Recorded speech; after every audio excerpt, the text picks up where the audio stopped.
Now, so I'm sure lots of you have been hearing about the International Rugby Experience. It launches today, Tuesday, May the 2nd, on O'Connell Street in Limerick. There's been huge anticipation. If you're wondering what it is a fully interactive celebration of what it takes to become a legend of the game. Internationalrugbyexperience.com is the website to visit, and there are a whole host of familiar faces in Limerick for the launch, including our guest who is kindly giving us his time. He does not need an introduction, but let's massage his ego and give him one nonetheless. We are talking about one of the great CVs in rugby history, one of England's greatest players, their only World Cup winning captain 20 years ago this year. On the Six Nations front, he won 5 championships. That includes 2 Grand Slams. His Lions career is in the legendary category as well. 3 times a tourist, twice tour captain, winning captain in 97 in South Africa. And then with Leicester, 5 premierships, twice a Heineken Cup winner. Coached England then for 3 years, Six Nations winner 2011, and very much a card-carrying member of the World Rugby Hall of Fame. I am, of course, talking about Martin Johnson. It's great to have you on the show. You're very, very welcome. Thank you. Thanks for having me. How you going? Great. You probably don't remember very well, but you were with myself and Brian O'Driscoll in March of 2018 at the National Concert Hall in Dublin, very grand setting. And we had thought you might take the role of pantomime villain, but you came out and had the room eating out of your hand, to our general surprise. I like the pantomime villain role. I must have got that wrong. What is your sense of what this venture down in Limerick is? It's all. It sounds all very impressive, but a touch vague. Have you had a look around? Yeah, we're here now. Yes, it's just more about the spirit of the game, really. It's more about what the game's about globally. Some of the sort of history of how and why and when and who, but more of a feel of the game and what it means to people, the values of the game. Yeah, so it's interesting. It's not just a room, packed with old rugby memorabilia. It's more about the spirit of the game and what it means to people. So it's quite impressive. What does the game mean to you? Well, it's been everything to me, really. I was just talking just now. I coach my boys' team under 15s, and you're seeing these guys now sort of going through the same experiences we went through 30 plus years ago. Learning to play, discipline, friendship, camaraderie. There's a few bad news stories about rugby going around. There's some of the financial stuff in England particularly, and concussion. But the thing that's going on all the time is around the world is people are meeting up at rugby clubs, playing rugby, but more than that, enjoying the whole experience of friendship. And rugby's always, we didn't really even talk about it, I think, in our day and talk about values, but it was just there, and it was handed down to you by the older players. And as youngsters, you get embedded and you just follow on with what is going on around you. So that idea of being part of something, being part of a rugby club that's just bigger than one team, bigger than you, bigger than an individual, having friends, looking after each other on the field, off the field, having fun as well. That's the thing I think sometimes we forget now in an era of elite sport when everyone's talking about. I do get a little bit, it does annoy me a bit when people talk, oh, has he made it? Has he made it? Is he going to make it? What does that mean? I mean, if you go and play rugby for a year, 2 years, 5 years, 10 years, 20 years and enjoy yourself, what more do you want? I mean, I enjoyed doing what I did to the level I did it. If I didn't enjoy it, I wouldn't have done it. I didn't do it for the money because there wasn't any when I started doing it. I wanted to do it. So I enjoyed it. I enjoyed the hard work. It wasn't a sacrifice to go training. I enjoyed going, I enjoyed training, meeting up with the guys, doing that, trying to achieve. And when you look back, you get introduced as you introduced me now. He won this, he won that. We also lost it more times than we won it. I played in 3 World Cups. We only won 1. I played in 10 European Cups, whatever. We won a couple. I played in 10 championships and we won, a few. So you lose and you win, and that's all part of it as well. And those experiences, when you come back, they're you almost treat them the same. They were just your experiences, and yeah, the winning was great, losing wasn't at the time, but you look back at it, and it's what happens to you in any walk of life. You have success and you have partial success, but you regard those as failures. Get to a cup final. Well, there's only 2 teams do it, but one of them loses, and you think you're the worst team in history because you've lost a cup final by 3 points. So all those experiences, it doesn't matter. And I say to people all the time, it doesn't matter what team you play in, whether it's the Lions or your international team or your school team or your club team or the club 4th 15. If you feel that that involvement and that enjoyment and that passion and that camaraderie, that's it. You're doing it. You're doing it. There's nothing more than that. Do you miss your playing days? Do I miss them? Yeah, in a way, but you're also in a different phase of life. I was very lucky. I played at a high level till I was 35. It was my choice to retire. I knew it was time to retire.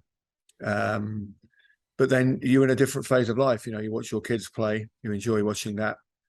And the thought of going and training and playing again now just wow. You can't. Sometimes you think, did I actually do that? Did I? But you did, and we enjoyed it. We enjoyed every minute of it. And when you didn't, when it was tough, I say to people all the time, it's okay when everything's going well and you feel good, team's going well, you're winning. It's easy. It's easy. You've got to. When you're not feeling good, when you feel a bit low, you're injured a little bit, things aren't going well, morale's low, you're losing.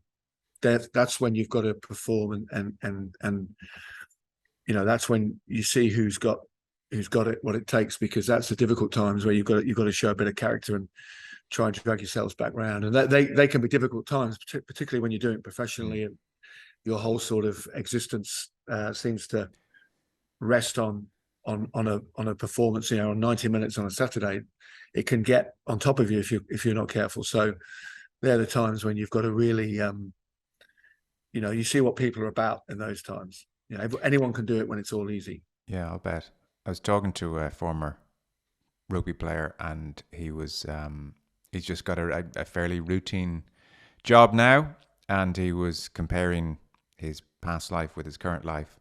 And he said, the big difference is life just feels a lot slower, and I have far fewer ups and downs. Yeah. You're when you're playing, particularly professionally, you're on that weekly cycle. Play, you either win, lose. So the rest of the week, dependent on that. Then you go back into the preparation for the game. Then you're tapering down for the next game, win or lose. Yeah, if we lost, I was lucky. I played in club teams that we didn't.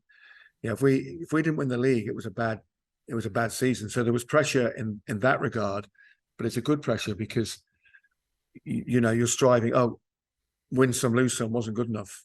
If we lost a game, that week was horrible. And no one had to say anything. We didn't get in and get rollicking on Monday morning. It was there. That feeling was there of self-detesting revulsion. And would come out in the week and would normally result in you playing well the next week because of you've gone through that experience. So, sorry to interrupt. The fella I was talking to, he missed that as well. It's grim, but you're living. Yeah, you're up and down. You're up and down, and you're living where most jobs there might be some highs, but they're not as often or as maybe as big, or it's a little bit more mundane, and that's why. When I see guys sort of, the sacrifices I make to do this, there's lots of jobs out there that will, it's called work. It's called work, for a reason, and you get paid to do it for a reason. People don't do it for free. It can be mundane. It can be a bit, repetitive, and you don't. The great thing with being a pro sportsman, you're generally with people of your age and like mind. So you're in a great workplace. You can get away with things that you'd be sacked for in the normal workplace. very quickly. So yeah, it's a good life, but you want to, the pressure of performance is there, but that you need that. I think most people need that to do their best. I certainly do. And we touched on this actually 5 years ago now. My goodness, time is flying, in 2018. So I won't rehash that conversation. But another 5 years on, the same question, the appeal of getting back into that world and professional coaching and plugging back into that very vibrant, if stressful world, that's not pulling you back in any way, no? No, it was bad enough coaching in the 15s last week in the Cup. That was enough. That was enough. So, well, aside from coaching the 15s, what gets your juices flowing? What takes up most of your time these days? Nothing really takes up most of my time. I do a bit of broadcasting. I do a bit of speaking. I enjoy riding my bike. That's my sort of thing. I get on the bike and ride with some local guys, and that's our thing that keeps us sane. So that's my fun, okay. And training and fitness and all the rest of it. So yeah, I'm one of those guys who's on the bike getting beeped out by the traffic. Yes, 6'7" Martin Johnson in Lycra is quite the image. You want to see it. 20 years on from the World Cup, I suspect you'll be asked about this a whole ton this year. So just one question. As you reflect on it, what would you say was the defining characteristics of that group? From afar, they're often talked about as this almost self-sufficient dressing room, lots of leaders. For you, what was the secret sauce? I don't know. I mean, people always want to, know the secrets. And I say to people all the time, they're just the same, they're just the same people as everyone else are. I mean, because some of them are good at rugby and we all have the same issues. I think the great thing, we were, define, rugby teams, what do you need to be successful?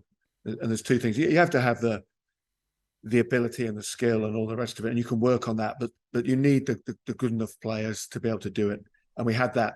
But you also need, the biggest thing is that intangible thing of desire and want. And so a lot of us have been around a long, long time and had opportunities and thought we were good enough, or thought we might be good enough, it's probably more accurate, to do something in previous World Cups. I mean, Jason Leonard in that team had played 12 years ago when England made the final. I'd played in 95 when we made a semi-final and got heavily beaten by the All Blacks. So we were never satisfied. We'd won a Grand Slam in 03, but we were never satisfied because we knew we had an opportunity to try and win the World Cup. And if you have that, you're very fortunate to be in a team that's got a chance to do it, because there's only normally 3 or 4 probably going into a tournament that have really got the chance to win it.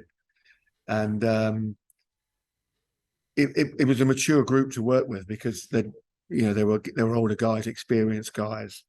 So in that regard, it was an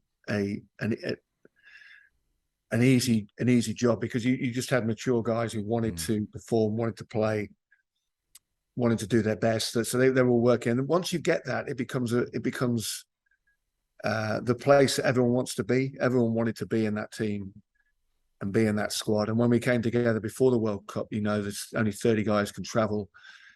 And you probably knew 20 plus of them, the guys that were going to go unless something dramatic happened. So those last few spaces were incredibly hard to get and hard fought for. So, we had all of those things that people talk about into certain degrees. And just good people. I mean, people say to me, "Oh, you're a good captain." Well, if you've got good people in your team, in your group, and whatever, then you're 90% of the way there, because you'll find a way. When it goes wrong, they're honest enough to evaluate themselves and find the way for it to happen. So we'd had our disappointments. We'd lost games we should have won. But ultimately in the World Cup, you've got to find a way to win that game, because, the Monday morning, you're back home. You're back home out of the tournament. And, oh, yeah, we should have done that. Oh, we could have done this. it doesn't mean anything, does it? When you're out of the tournament, you don't get to come back the following week and try and sort it out. So we had that. Ultimately, we could find a way to win a game through, like I say, some real disappointing experiences of losing games. We just had that experience and know how to win a game. Well, it's funny you say that. It's clearly not just lip service, your faith in the group, because in anticipation of talking to you today, I was looking around at different bits and bobs and came across a short clip of Neil Back, and he was recalling the tunnel before the World Cup final, and you would routinely, as you're about to head out, turn around, say a few words to the group, and he vividly remembered World Cup final. You turned around, looked at the group, and then said nothing. And he asked you about that a couple of weeks or months later, what gives? And you said, I looked around and saw a group that didn't really need any words. We were good to go. Yeah, and we were. I mean, what do you say before a World Cup final? What do you say? Oh, lads, it's a big game. We better win this one. Oh, okay, yeah. No, yeah. I've not thought of it. Yeah. What do you say? I mean, I think that the things we did, the only thing I did say the night before the game was just do what we do, and don't think you have to. I think in games, players and even experienced players, and we've all done it. You can either sometimes overplay your hand, try too hard, win the game every time you touch the ball, try and win the game in the first 5 minutes, or you can underplay your hand sometimes and be too cautious and not do things you'd normally do. And I just said, let's do what we do. If it's there, it's there. Let's do it. If it's not, we don't force it. We'd force things a little bit in a few games in the World Cup before that. Guys have occasionally done some things they wouldn't normally do. Let's not do that. Let's just do what it's a game of rugby. Ultimately, it's a game of rugby played on, a rectangle of grass like every other game of rugby you've ever played in. The fact that millions are watching and all the rest of it, the sort of the fear of losing, what will happen if you lose the game, can sometimes be overriding. So just go and play.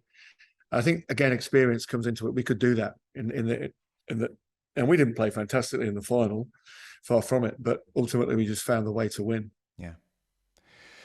You mentioned the many upsides of the sport, and you referenced some of the downsides. For your group, for your era, a lot of people here, for instance, watched the Steve Thompson documentary, stopped a lot of people in their tracks. That must be awful, surreal to see that happening to your colleagues in their 40s.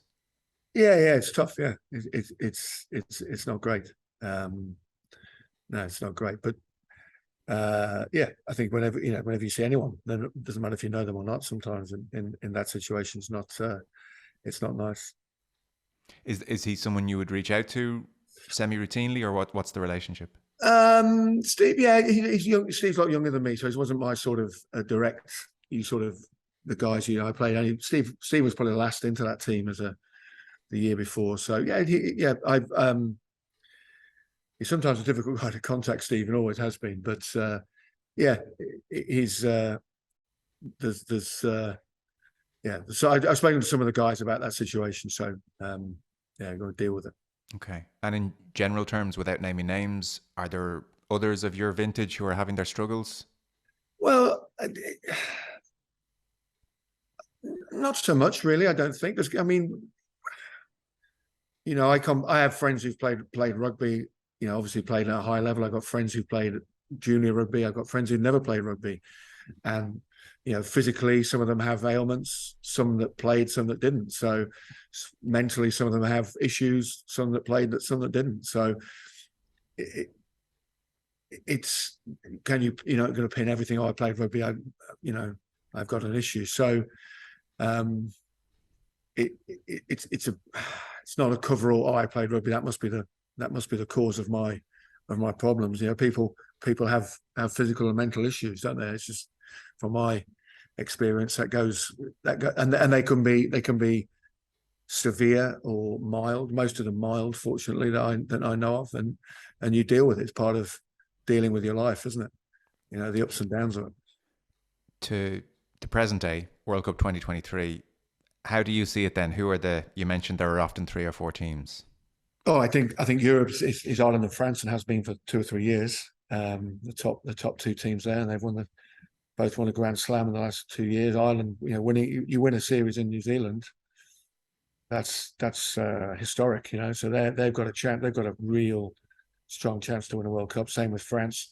I think France at home can work either way for them. The pressure. I remember 2007 being in Paris before the first game, and everywhere was covered in French rugby posters, and so it will be inescapable for them at home.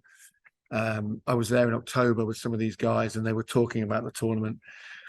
And I'm just sitting there thinking, as a player, it's a year away. It's a long time for a player, and you're in the middle of a season already, and everyone's telling you you've got to win the World Cup, and so it can weigh heavy. But they, in terms of ability, without a doubt, and New Zealand, South Africa will always be there. Someone was saying to me yesterday, he fancies Australia to make the final because of the draw, which was interesting. So I think those top four right now are the better four. Obviously, now the draw sort of weighted quite heavily on one side with some teams, so that will be interesting. But there's always a team comes through and overperforms, and someone underperforms. You knockout games, literally all that work, it goes down into 80 minutes. So, and you can lose. Everyone can lose in 80 minutes. You can have that day. You can have that day where it doesn't go well. They play well. The referee doesn't sit well with you, whatever, and you find yourself out of a tournament. I mean, I got knocked out by 5 drop goals one year. I think 5. Gianni De Beer in '99, 5 drop goals in the second half. Really? Yeah, really. You're out on the train home Monday. Okay.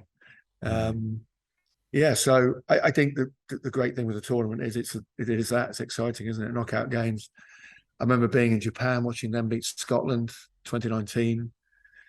And that was not just, because it was Scotland, but it was a hell of a performance. You had to admire the tenacity and the bravery of the Japanese. The way they played the game was just fantastic. So, and the way their home crowd got behind them and the whole thing, to see them doing it was pretty special. So, hopefully it's a tournament that's full of, that you can have subplots in the pool. Everyone's trying to just overachieve that little bit, aren't they? You go to the tournament, okay, we're not going to win, we're not going to qualify, but if we can beat X and Y, or we can beat X and win a game, win 2 games, or if we can qualify, if we can get to a quarter, and get to a semi, then so everyone's got that ambition to do something, even if it's probably not realistically winning it for some of them.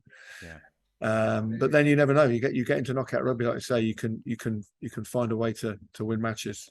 A lingering memory for me from this year's Six Nations is ashen-faced Steve Borthwick at Twickenham after France had scored 53 points.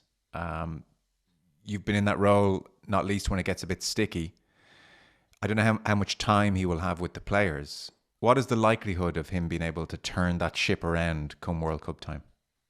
Yeah, I think they played France, who had an exceptional day. But yeah, shipping 50 points at home is it's not a great memory. But that's where they are. That's the danger with France. I said before that game, if you meet them, whenever you played them, even in club rugby, you play the French team. If you get it wrong and they're on song, they can rip you to pieces. I think England will be competitive at this tournament. I think they'll be competitive, and they'll, you've got to make yourself difficult to beat.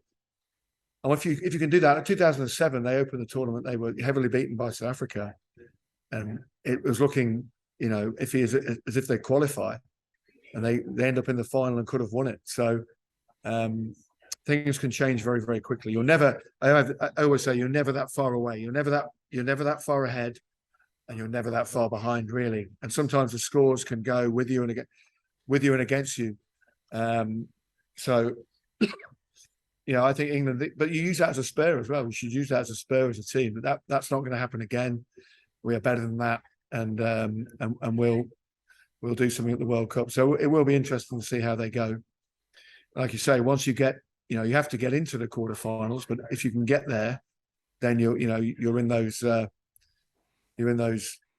situations. I mean, England beating Australia in 2007. Australia thought they were going to win that game. They thought they were going to win that game, and 90 minutes later they're going home. What's your sense of Andy Farrell, the man, and the job he has done with Ireland? Yeah, I think Irish rugby is in a great place because I think the whole thing works. The provincial system's working for them. It's working for the national team. The whole thing seems to flow through from even the schoolboy level. My lad played against Blackrock College this year, and that it was like watching Ireland play. So the whole thing seems to be working. Where our system, I think, needs some tweaking at the very least, because we don't seem to be producing for whatever reason. Right. Getting our guys through from that lower level to the top level. The Premiership, there's a lot of, there always has been, but there's a lot of foreign players in there, and are our players, the English players, getting the best opportunity to play at the best level they can play at when they're young, to make them, internationals when they start hitting their early mid-20s, and so I think Steve should have more players to choose from than he seems to have. Last question. Our time here is relatively brief. On the Heineken Champions Cup front, you're twice a winner of this tournament. And of course, Saracens have had a wonderful recent tradition, and Exeter did win in 20. But I'm curious, your sense of Premiership teams and the extent to which this is a holy grail for them, that this is important for them. And even tied in with that, Richard Wigglesworth at the Aviva after Leinster beat them, and he was talking in passing about how, well, look, financially we just can't compete and there's a gulf. I thought this is Leicester, it was just a bit defeatist. Are Premiership teams looking at Europe and prioritising it the way you'd like? I hope not, because I agree with you a little bit.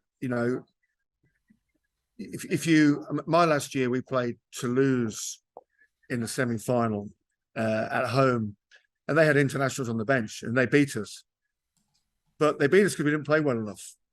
We could have played better and we could have won the game. So they didn't beat us because I understand what they're saying sometimes, but you've got to. That's the challenge. You've got to compete with these guys. You can do it. You need to improve. If you start, I agree with you. If you start, I remember another player saying that a couple of years ago. Just walking off the field. Oh, they've got this and they've got that. Well, you're beaten before you start if you're giving yourself that excuse. So yeah, I agree with you. I think I love the European Cup. When it started, it revived our club rugby, I think, because we were playing the same games. We weren't even playing the Welsh clubs. It's crazy when you look back. We were playing the same English clubs twice a year, and there's more out there. So when we got to play in Europe, it was like a breath of fresh air. Playing the French clubs, playing the Welsh clubs again. Coming in to play the Irish provinces, Scotland, Italy. It was fantastic. We loved it. We fell in love with the tournament. Lost the final. Took 4 years to get back, and probably the highlight of most guys' careers was 2001 when we won that European Cup. International rugby included. That's one of the best days of our lives. So I hope so. My answer is I hope so, because it's a great tournament. You've been very good with your time. We've gone slightly over anyway, so we will say best of luck to you and everybody at the International Rugby Experience. Martin Johnson, real pleasure as always. Thank you very much. Take care, mate.